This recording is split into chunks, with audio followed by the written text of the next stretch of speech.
The autumn of 1986 in Wyoming was like a painting in shades of orange and brown, the leaves swirling down from the trees like whispers of an impending storm. The crisp air carried a chill, hinting at the long winter to come. But it wasn't just the changing seasons that sent shivers down the spine of the small town of Murdock. In the woods surrounding the town, a darker presence had begun to stir, a creature that defied the very laws of nature. The town of Murdock had seen its fair share of troubles, but nothing could prepare its residents for the terror that would soon unfold. It all began on a cool October evening when the first scream shattered the stillness. Margaret Hensley, an elderly woman known for her love of gardening, was tending to her flower beds when she heard the sound. It was a chilling howl that reverberated through the night, echoing off the hills and sending a wave of dread through her heart. Margaret quickly dismissed it as the cry of a coyote, although the sound was much deeper, more guttural. She shuffled inside her cozy home, locking the door behind her, but the feeling of unease lingered.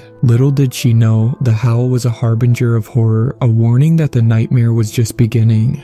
The following day, the news spread like wildfire. A hunter named Dale Perkins had gone missing. He had been an experienced tracker, familiar with the woods, and his absence was alarming. The search party that ventured into the wilderness found only his torn jacket, splattered with blood, and the faint scent of something foul lingering in the air. What the searchers didn't know was that they had entered the territory of a beast that hungered for flesh. As the days passed, more people began to disappear. Families reported their loved ones missing, and the air grew thick with tension and fear. The townsfolk whispered about a werewolf, a creature that was said to roam the forest during the full moon, hunting for unsuspecting victims. Skeptics scoffed at the idea, but those who had heard the howls knew better. Something unnatural was at work, and the small town of Murdock was gripped in a terror that threatened to consume it. Local authorities, overwhelmed by the growing number of missing persons, called for assistance from the state.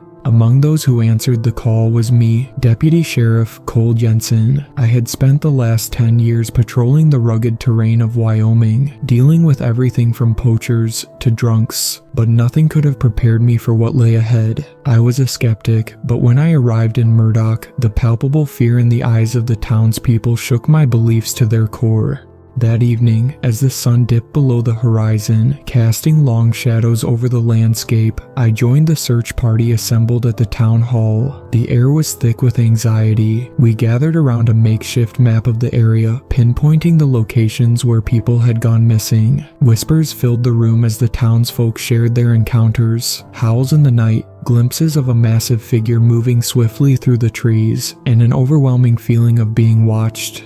"Look, I don't believe in fairy tales," I stated, trying to maintain a sense of authority. "But we need to approach this logically. We're dealing with a predator, whether it's a wolf or a man. We need to set traps and increase patrols." The townsfolk nodded, some murmuring in agreement, while others cast wary glances at me, unconvinced.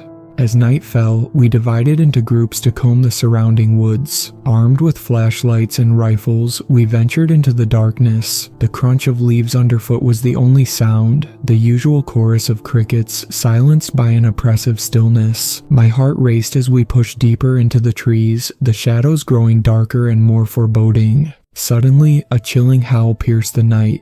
It was closer this time, reverberating off the trees, and my stomach dropped. The sound was not of this world, a primal cry that sent a wave of fear rippling through our group. We froze, exchanging terrified glances. Then, from the corner of my eye, I caught a glimpse of movement, a dark shape darting between the trees, far too large to be a mere wolf. "Did you see that?" I whispered, my voice barely audible over the pounding of my heart. The others nodded, their eyes wide with terror. We pressed on, adrenaline coursing through our veins, the sense of danger palpable in the air. The darkness felt alive, the shadows closing in around us. The howling continued, echoing through the night, and I knew we were not alone. After what felt like hours, we stumbled upon a clearing illuminated by the pale light of the moon. In the center lay the remains of a deer, its carcass shredded and torn. The stench was overwhelming, and bile rose in my throat as I stepped closer, taking in the gruesome sight. "That's not normal," one of the other searchers, a man named Frank, muttered. "Something did this." Before I could respond, another howl erupted from the trees, this one more ferocious, more desperate. The sound sent a chill down my spine, and I felt a primal instinct kick in, a need to run. But we stood our ground, the weight of the moment pressing down on us. Suddenly, the underbrush rustled, and from the darkness emerged a figure. It was tall, towering over us, with fur that shimmered in the moonlight. Its eyes glowed with an otherworldly light, locking onto us with a hunger that made my blood run cold. The creature let out a low growl, revealing rows of razor-sharp teeth. I raised my rifle, my hands shaking as I aimed at the beast. "Back away, slowly," I shouted, my voice trembling. But before we could react, the creature lunged. The night exploded into chaos. I fired my weapon, the deafening blast echoing through the forest. The creature snarled, momentarily stunned, but it quickly regained its footing and charged toward us. Panic erupted as my fellow searchers scattered, their screams piercing the night. In that instant, survival instincts took over. I sprinted back, my heart pounding in my chest as I fled the clearing, the sounds of chaos fading behind me. But as I reached the edge of the woods, I glanced back and saw the beast chasing after me, its powerful legs propelling it forward with terrifying speed. I barreled through the underbrush, branches tearing at my clothes, but I couldn't stop. I reached the road, and without looking back, I flagged down a passing truck, my breath coming in ragged gasps as I clambered into the back. "Go, go," I shouted, and the driver slammed on the gas, speeding away from the woods and the terror within. As we drove away, the reality of what had happened hit me like a brick. We had seen it, a real-life werewolf. The legends, the stories whispered around campfires, had come to life in a way that left me shaken to my core. I was not just a sheriff's deputy anymore. I was now a man who had glimpsed the darkness that lurked in the heart of the wilderness. The next morning brought a grim realization. The beast was real, and it was hunting. The town of Murdock was in chaos. Reports flooded in of more disappearances, and fear gripped the residents like a vice. People barricaded themselves in their homes, and the once bustling streets were eerily quiet. The sense of community that had defined Murdock was fraying, and the specter of the creature loomed large. I spent the day in meetings with the mayor and local law enforcement trying to formulate a plan. As we sat around the table, the weight of the situation settled heavily on my shoulders. We needed to act quickly to rally the townsfolk and face the creature before it claimed more victims. But how do you hunt a monster that defies explanation? "We need to gather more men," I urged, leaning forward. "We can't keep hiding in fear. We have to confront this thing before it takes anyone else." The mayor nodded, his face pale but determined. "We'll hold a town meeting tonight. We need everyone on board, ready to fight back," he declared. The tension in the room was palpable. Everyone knew that the stakes had never been higher. As evening fell, I stood before a crowd of anxious townspeople, their faces illuminated by the flickering lights of the town hall. I took a deep breath, steeling myself for what I was about to say. "We are facing a threat unlike anything we've ever encountered. I know many of you are frightened, but we can't let fear dictate our actions. We need to band together, arm ourselves, and prepare to hunt this creature." A murmur of agreement rippled through the crowd, but skepticism remained. "What if we're not equipped for this?" a voice called out from the back. "What if it's stronger than we think?" "Then we prepare ourselves," I replied, my voice steady. "We gather weapons, set traps, and create a perimeter. The longer we wait, the more people it will take. We can't afford to lose anyone else."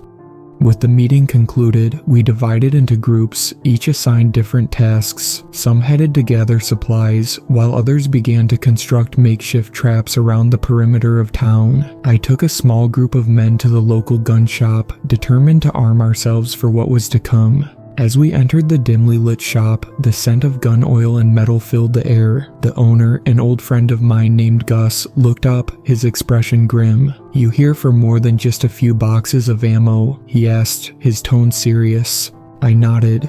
"We're going to hunt a werewolf, Gus. We need every weapon you've got." His eyes widened, and for a moment, I thought he might laugh it off, but he didn't. Instead, he began to gather firearms, his hands moving with practiced efficiency. The sun dipped below the horizon, casting the world into darkness, and as we left the shop, the weight of what lay ahead pressed down on us. With every step, I felt a growing sense of dread. We were venturing into the unknown, armed with little more than hope and the determination to protect our home.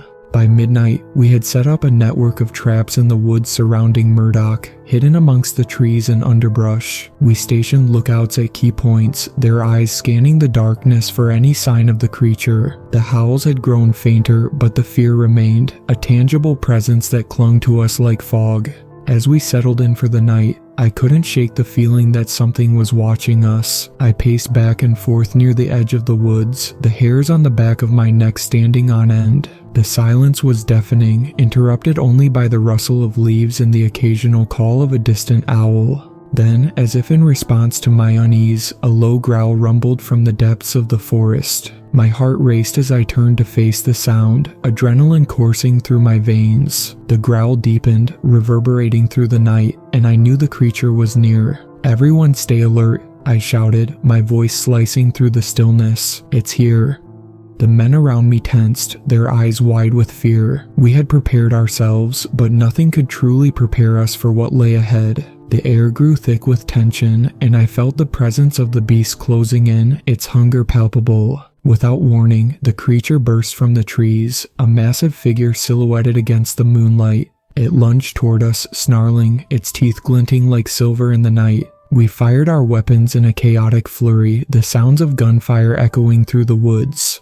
But the creature was fast, its movements fluid and terrifying. It dodged our shots with an unnatural agility, and before I could react, it was upon us. It swiped at one of the men, tearing through his shirt and flesh with a single swipe of its claw. Panic erupted as the creature unleashed a blood-curdling howl, sending the rest of us fleeing in terror. I stumbled backward, fear gripping my heart as I realized we were not prepared for this fight. The beast was more than a legend, it was a living nightmare. The chaos of the night had left us reeling. As dawn broke, I surveyed the remnants of our confrontation with the creature. The forest floor was littered with discarded ammunition, and the air was thick with the scent of gunpowder and fear. We had suffered our first casualty, and the weight of that loss hung heavily over our group. I gathered what remained of our search party and took stock of our situation. "We need to regroup," I said, my voice steady despite the turmoil within. "We can't let fear control us. We need a new plan." The others nodded, their expressions grim. We had witnessed the creature's ferocity, and the reality of our task settled in. With the sun rising higher in the sky, I led the remaining men back to town, where we would regroup and gather our resources. Murdock was quiet, the usual sounds of mourning muted by the recent events. People watched us from their windows, fear etched into their faces. I could sense their desperation, their hope hanging by a thread. As we entered the town hall, the mayor was waiting, his face lined with worry. "Cole, we need to take action," he urged. "People are terrified. They want answers." I nodded, knowing that we had to address the townsfolk. "Let's hold another meeting," I suggested. "We need to inform everyone of what we're dealing with and encourage them to stay indoors." When the meeting commenced, the atmosphere was tense. The townspeople filled the room, their faces drawn and anxious. I stood before them, my heart pounding as I prepared to speak. "We've faced the creature, and I won't sugarcoat it. We've lost one of our own. This is not just a wild animal, it's something far worse. We need to band together, stay vigilant, and keep our doors locked at night." A murmur of agreement rippled through the crowd, but fear was palpable. "What can we do?" a woman shouted from the back. "How do we fight something we don't understand?" I met her gaze, determination fueling my response. "We gather information. We study its behavior, learn its patterns, and find a way to lure it out. We can't let it keep picking us off one by one." The crowd was silent, absorbing my words. Slowly, a sense of resolve began to spread among them. "We need to protect our town," I urged, "and we will do whatever it takes to rid ourselves of this monster." With renewed purpose, we split into teams once more, each assigned to gather supplies and information. Some began researching local folklore and historical accounts, searching for any clue that could help us understand the creature. Others focused on fortifying their homes, preparing for the worst. As the sun set that evening, I gathered with a small group near the town library, poring over old books and newspapers. I was desperate to find anything that could give us an advantage. The clock ticked ominously in the background, and with each passing moment, the feeling of dread intensified. "Here," shouted one of the men, pointing to a faded article from the 1950s. The headline read, "Local werewolf sightings cause panic." My heart raced as I skimmed the article, which detailed a similar series of attacks decades earlier. "They mention a pattern," I said, tracing my finger over the yellowed pages. "It hunts during the full moon and seems to have a preference for the outskirts of town." As we continued to read, we discovered that the creature was thought to be a curse, a being cursed to roam the earth until it claimed enough souls to satisfy its insatiable hunger. The more I read, the more convinced I became that we were dealing with something ancient, something that had endured through the years, biding its time until it returned to feast on the unsuspecting. "We can't let it continue," I said, my voice rising with urgency. "We need to prepare for the next full moon. If the reports are accurate, that's when it will be at its most powerful." The men exchanged uneasy glances. "But how do we fight it?" one of them asked, his voice barely above a whisper. "It's not just an animal."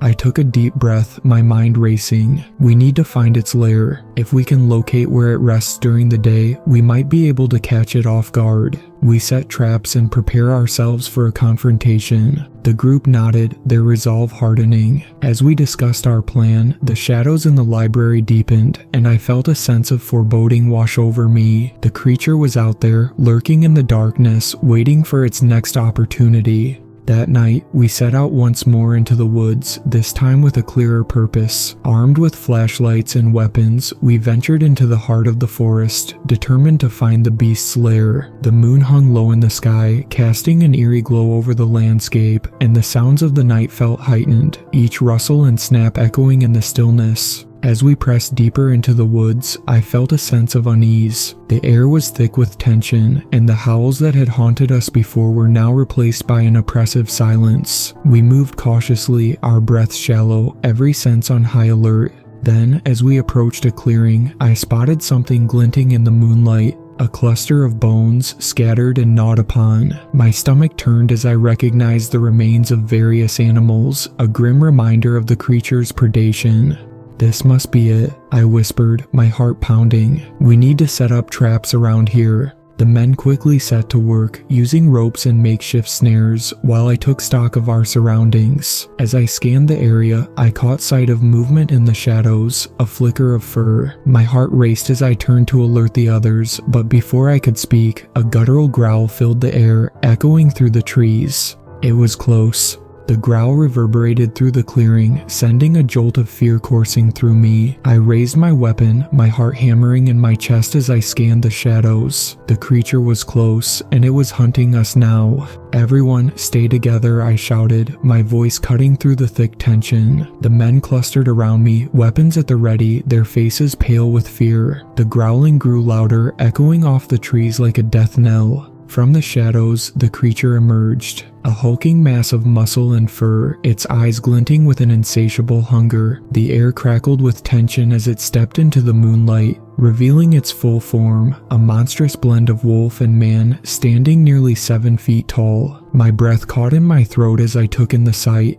every instinct screaming at me to run, but I stood my ground.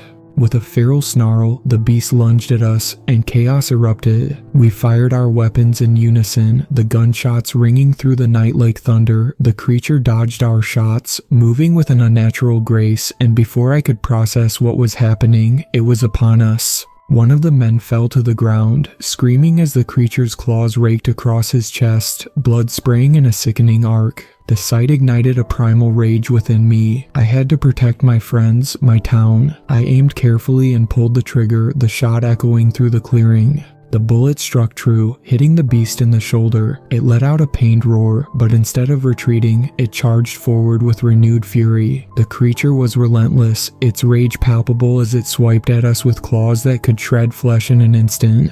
I ducked just in time, feeling the rush of wind as it narrowly missed me. Panic coursed through my veins as I scrambled backward, trying to regroup with the others. We were outmatched, and the reality of our situation sank in. This creature was unlike anything we had ever faced. In the chaos, I spotted one of the traps we had set. The makeshift snare lay empty, but I realized it could be our only chance. "Over here," I shouted, motioning for the men to follow me. "We can lead it into the trap."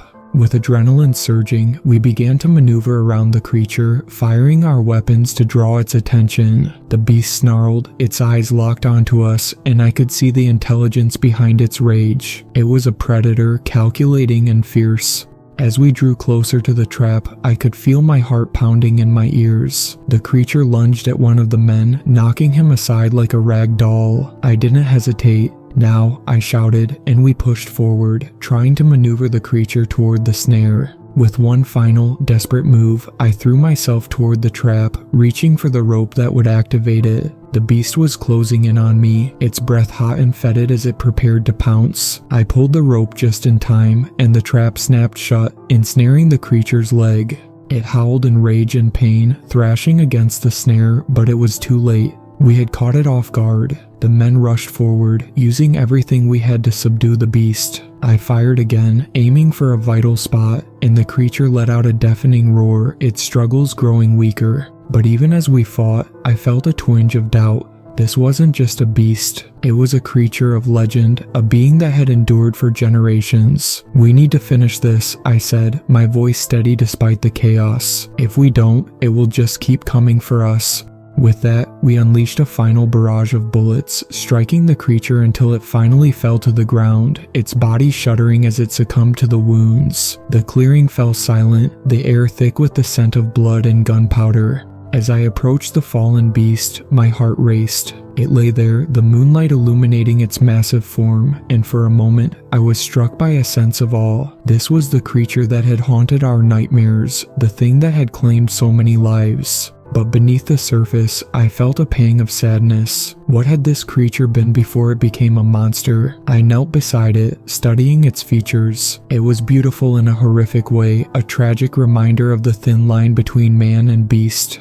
"What do we do now?" one of the men asked, his voice shaking as he glanced at the lifeless form. I didn't have an answer. We gathered around the fallen creature, our breaths heavy in the cool night air. The reality of our victory began to settle in, but it was tinged with a sense of loss. We had triumphed, but at what cost? The lives we had lost could never be returned, and the scars left behind would haunt us forever. The dawn broke over Murdock, casting a golden hue over the town, but the light felt hollow. We had defeated the beast, but the victory was bittersweet. The townspeople emerged from their homes, their faces a mix of relief and grief. We had lost friends, family, and the sense of safety that had once defined our community. In the following days, the atmosphere in Murdock shifted. The town came together to mourn the lives lost, to honor the memories of those who had fallen. Funerals were held, and a sense of somber reflection enveloped us all. We had faced our fears and emerged victorious, but the scars would remain. As I stood at the edge of the forest, the place where we had fought the creature, I felt a deep sense of responsibility. I was the one who had led the charge, the one who had rallied the townsfolk to confront the nightmare, and yet the burden of leadership weighed heavily on my shoulders. In the weeks that followed, we buried the beast in a shallow grave just outside of town, marking the spot with a simple wooden cross. It felt right, a way to acknowledge the creature's existence, even as we had fought to end its reign of terror. The townspeople came together, sharing stories of the lives we had lost, their laughter and love, echoing through the air as we celebrated the memories of our friends and family. But even as we grieved, I couldn't shake the feeling that the creature's death had not truly ended the nightmare. There were whispers of strange occurrences, animals behaving oddly, sightings of shadowy figures in the woods. And then, one fateful night, the full moon rose high in the sky, illuminating the darkness. That evening, I gathered with a small group of the bravest townsfolk, determined to keep watch over the forest. Armed with rifles and flashlights, we set up a perimeter, hoping to catch any signs of danger. As the moonlight poured down, casting long shadows across the ground, I felt the familiar sense of unease return. "Do you think it's really gone?" one of the men asked, his voice low. I met his gaze, uncertainty creeping into my thoughts. "I hope so," I replied, "but we can't let our guard down." The hours dragged on, the silence stretching into a suffocating stillness. We sat in tense anticipation, waiting for any sign of movement. The woods felt alive, the darkness closing in around us, and I couldn't shake the feeling that we were being watched.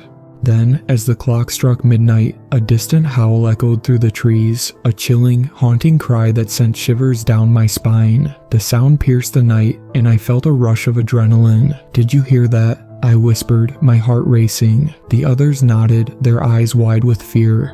We readied our weapons, scanning the darkness for any sign of the creature, but as the howls grew closer, something shifted in the air, a sense of dread that hung over us like a thick fog. The feeling of being watched intensified, and I could sense that we were not alone. Suddenly, the underbrush rustled, and a figure emerged from the shadows. It was a man, disheveled and wild-eyed, his clothes torn and dirtied. "Help me," he shouted, stumbling toward us. It's coming for us all." My heart raced as I stepped forward, ready to aid the man, but a deeper instinct pulled me back. "What do you mean?" I asked, my voice steady despite the fear coursing through me. "There's more than one," he gasped, collapsing to the ground. "They're everywhere. The curse is spreading." Panic surged through me as the realization sank in. We had not vanquished the monster. We had merely scratched the surface of something far more sinister. The legend of the werewolf was deeper than we had imagined, entwined with dark forces that had not been quelled.